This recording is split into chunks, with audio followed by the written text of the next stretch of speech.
पाठ 7 कश्मीर की सैर। 15 सिविल लाइंस इलाहाबाद। प्रिय मित्र अंजन, मैं कल ही कश्मीर से 1 सप्ताह की यात्रा करके लौटा हूँ, इसलिए पत्र का उत्तर नहीं दे सका। आशा है मेरी तरह तुम भी सकुशल होगे। इस पत्र में मैं तुम्हें अपनी कश्मीर यात्रा के बारे में लिख रहा हूँ। इसे पढ़कर तुम भी धरती का स्वर्ग कहे जाने वाले कश्मीर के बारे में जानोगे। हम इलाहाबाद से रेलगाड़ी द्वारा जम्मू पहुंचे। वहां से बस में बैठकर श्रीनगर की यात्रा की। बस की यात्रा का आनंद भी कुछ और ही था।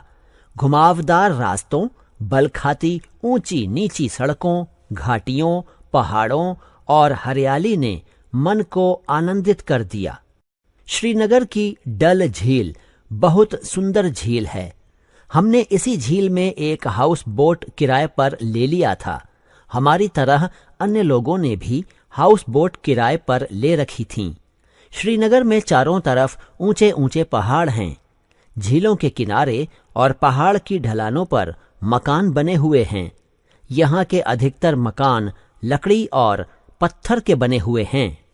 कश्मीर का मौसम ठंडा होने के कारण वहाँ के लोग गोरे और सुंदर होते हैं।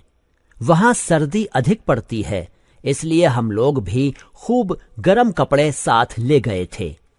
कश्मीर में चिलगोजे, अखरोट, किशमिश और बादाम खूब मिलते हैं और हमारे यहाँ से सस्ते भी हैं।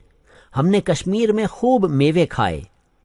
वहाँ के पेड़ फलों से लदे रहते हैं। कश्मीर में सेब, नाशपाती, खुबानी और अनार के बहुत सारे बाग हैं। फल वहां से बाहर भी भेजे जाते हैं। वहां के अधिकतर लोग गेहूं मकई की रोटी और भेड़ बकरी का मांस खाते हैं। कश्मीर में झीलों और बागों की भरमार है। मैंने वहां बागों और झीलों की खूब सैर की। डल झील श्रीनगर की सबसे सुंदर झील है। इस झील में खिले हुए कमल के फूल बहुत सुंदर लगते हैं। डल झील के किनारे सुंदर निशात बाग है। वहीं पास में ही शालीमार बाग है। बादशाह जहांगीर ने इन दोनों बागों को लगवाया था। इन बागों में झरझर झरते हुए झरनों और फव्वारों का दृश्य बड़ा ही मनोरम लगता है। लंबे लंबे चिनार के वृक्ष, मखमली घास तथा रंग बिरंगे फूल उनकी सुंदरता में 4 चांद लगा देते हैं। मित्र, अब मैं तुम्हें हाउस बोट के बारे में बताता हूँ। हाउस बोट पानी पर तैरता हुआ लकड़ी का मकान होता है। यह बड़ा आरामदायक होता है। इसमें सोने और बैठने के लिए अलग अलग कमरे होते हैं। खाने का कमरा भी होता है। डल झील में पंक्तियों में खड़े हाउस बोट बहुत सुंदर दिखाई देते हैं। रात्रि में ये हाउस बोट दीप मालिका की तरह जगमगाते हैं। डल झील में तैरते हुए खेत भी हैं।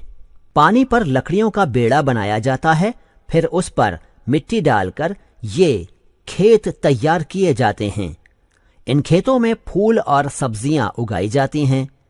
पानी पर तैरते फूलों के पौधे और हरियाली से ऐसा सुंदर दृश्य बनता है कि पर्यटक देखते ही रह जाते हैं। वहां की झीलों का आनंद लेने के लिए हर साल देश विदेश से हजारों लोग आते हैं। वहां रहने वाले एक कश्मीरी लड़के से मेरी मित्रता हो गई। वह बाजार में फल बेचता है।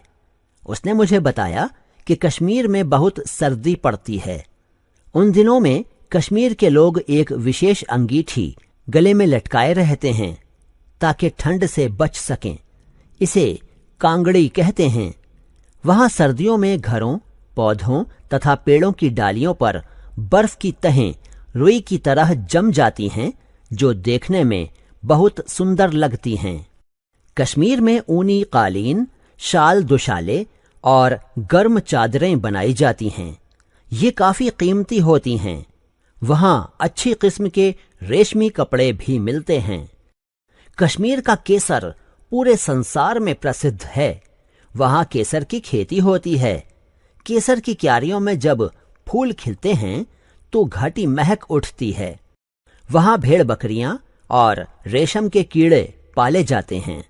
कश्मीर में शहतूत के पेड़ बहुत लगाए जाते हैं, जिनके पत्ते रेशम के कीड़े खाते हैं। वहां लकड़ी पर बहुत सुंदर नक्काशी की जाती है। शिल्पकार अपनी कला से लकड़ी में जान डाल देते हैं। मैंने वहां मेज, श्रृंगारदान, संदूकों आदि पर सुंदर नक्काशी देखी और अपने लिए एक कलमदान भी खरीदा। श्रीनगर में हम 4 दिन ठहरे। वहां हमने शालीमार बाग, निशात बाग, शंकराचार्य मंदिर, चश्मा-ए शाही, गुलमर्ग, खिलनमर्ग आदि स्थानों की सैर की। श्रीनगर से हम पहलगाम पहुंचे। रास्ते में मारतंड में खंडित सूर्य मंदिर देखा। पहलगांव में भी हमने आसपास के स्थानों की खूब सैर की। घुड़सवारी का भी आनंद लिया। पहलगाम से ही अमरनाथ यात्रा आरंभ होती है। पहलगाम के बागों में सेब और आड़ुओं के पेड़ फलों से लदे हुए थे। चेरी भी खूब थी। वहां हमने कच्चे बादाम भी खाए। अपने और मित्रों के लिए केसर और शहद खरीदा। मित्र, कश्मीर की सुंदरता के बारे में क्या क्या लिखूं? बस इतना समझ लो कि यदि पृथ्वी पर कहीं स्वर्ग है तो कश्मीर में ही है। अगले वर्ष तुम भी कश्मीर घूमने जाना, तभी तुम उस आनंद का अनुभव कर सकोगे। अंकल और आंटी को प्रणाम। रिया को स्नेह। तुम्हारा मित्र अंकित। शब्दार्थ वर्ड मीनिंग। मनोरम, मन को अच्छा लगने वाला, माइंड प्लीजिंग। मखमली, मखमल जैसी, which feels like velvet. दीपमालिका, दीपकों की माला, a garland of lamps. Kashmiri, Kashmir का रहने वाला, one who lives in Kashmir. Kangri, एक विशेष अंगीठी जिसे कश्मीरी लोग सर्दियों में अपने साथ रखते हैं। A kind of stove which the people in Kashmir hang on their neck during winters.